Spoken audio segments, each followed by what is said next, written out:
Praise the Lord.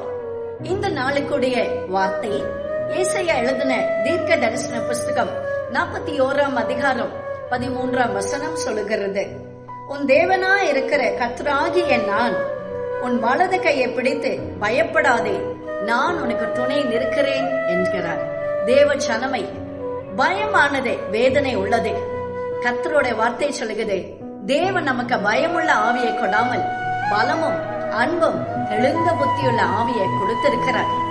இந்த நாளிலே இந்த நிகழ்ச்சியை பார்த்து கொண்டு இருக்கிற நீங்கள் பலவிதமான காரியங்களை குறித்த பயம் அச்சுறுத்தல் உங்களுக்கு இருக்கும் என்று சொன்னால் கர்த்தர் சொல்கிறார், பயப்படாதே, அவர் உங்களுக்கு துணை நிற்கிறார். இந்த உலகத்திலே உங்களுக்கு துணை இல்லாத ஒரு சூழ்நிலையோடு கூட இந்த உலகத்திலே நீங்கள் வாழ்ந்து கொண்டு இருக்கலாம்.